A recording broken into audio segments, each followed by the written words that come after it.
دفعہ ایک شخص بارگاہ رسالت میں یعنی کہ حضور صلی اللہ علیہ وآلہ وسلم کی خدمت اقدس میں حاضر ہو کر کسی چیز کا سوال کیا تو رحمت کونین صلی اللہ علیہ وآلہ وسلم نے ارشاد فرمایا کہ دیکھو ابھی اس وقت میرے پاس کوئی بھی ایسی چیز نہیں ہے جسے میں تم کو دے سکوں، ہاں اگر تم میری ذمہ داری پر اپنی مطلوبہ کوئی چیز کسی دکاندار سے لے لو، جب میرے پاس کچھ رقم آ جائے گی تو میں اس کی قیمت ادا کر دوں گا۔ اس وقت حضرت عمر فاروق رضی اللہ تعالیٰ عنہ آپ کے ساتھ تھے۔ آپ نے فرمایا کہ اے اللہ کے رسول، اللہ نے آپ کو اس چیز کا مکلف نہیں بنایا، ذمہ داری نہیں دی جس کی آپ کو قدرت نہیں۔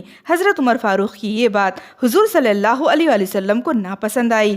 اس شخص نے کہا کہ یا رسول اللہ صلی اللہ علیہ وآلہ وسلم، آپ خرچ فرمائیں اور مالک عرش عز و جل کی طرف سے غربت کا خوف نہ کیجیے۔ یہ سن کر رسول اکرم صلی اللہ علیہ وآلہ وسلم مسکرا دیے اور خوشی و مسرت کے آثار رخ انور پر نظر آنے لگے۔ یہ حدیث صحیح بخاری میں ماخوذ ہے۔